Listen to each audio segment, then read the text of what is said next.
மனுஷங்களையே நம்பி இருக்கிற இன்னொரு உயிரை காப்பாற்ற முடியாத நாமெல்லாம் இதுக்கப்புறம் எத்தனை சாதனைகள் படைச்சாலும் பிரயோஜனமே இல்லைன்னு தாங்க நான் சொல்லுவேன். கண்டிப்பாக நம்மளை நம்பியிருக்க ஒரு உயிரை காப்பாற்ற முடியாமல் அதை கொன்னாலும் பரவாயில்லன்ற சொல்லிட்டு இருக்க இந்த மனுஷங்க இருக்கிற உலகத்தில் எனக்கு என்ன சொல்கிறதுனே தெரியலங்க.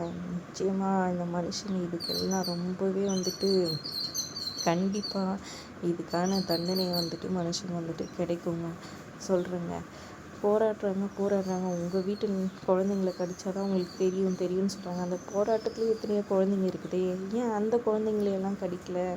ஏதோ ஒரு நாய் எங்கேயோ உண்மையிலேயே சொல்லணுன்னா நியூஸில் வர முக்கால்வாசி கேஸ்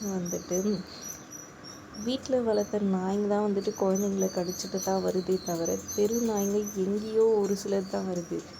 ஏதோ ஒரு மனுஷன் தப்பு பண்ணிட்டான்றதுக்காக எல்லா மனுஷனும் தப்பானவன், அவனை எல்லாரையும் பிடிச்சி ஜெயிலில் போட்டணும் இல்லை சாகடிச்சணும்னு சொல்லிட்டு நம்ம சொல்ல முடியுமாங்க?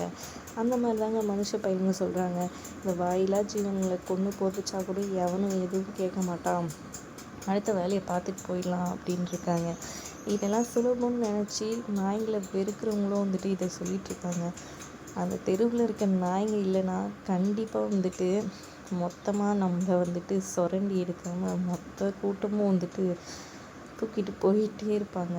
அப்போ தாங்க இந்த மனுஷ பயலுங்களுக்கு தெரியும், நம்ம வாயிலா ஜீவங்க நம்ம சாப்பாடு போடணுனாலும் நம்மளுக்கு எவ்வளோ விசுவாசமாக இருந்துச்சுன்னு அப்போ தான் புரிஞ்சுப்பாங்க. திருடனும் கொள்ளைக்காரனும் மொத்தத்தையும் கொள்ளடிச்சிட்டு போக போகிறான். அப்போ தான் தெரிய போகுது இந்த மனுஷ பயலுங்களுக்கு இந்த வாயிலா ஜீவன்கள் நம்மளுக்கு எவ்வளோ உதவுச்சுன்னு சொல்லிட்டு அதுங்களை கொல்ல சொல்லி நம்ம இது பண்ணமே அப்படின்ட்டு. அது எப்படிங்க நம்ம கூட இருக்கிற சக உயிரை கொண்டுட்டு நம்ம மட்டும் எப்படிங்க சந்தோஷமாக வாழ முடியும்? அப்படி தான் வாழணும்னு சில மனுஷங்க நினைக்கிறாங்க. சரி, சந்தோஷமாக வாழுங்க.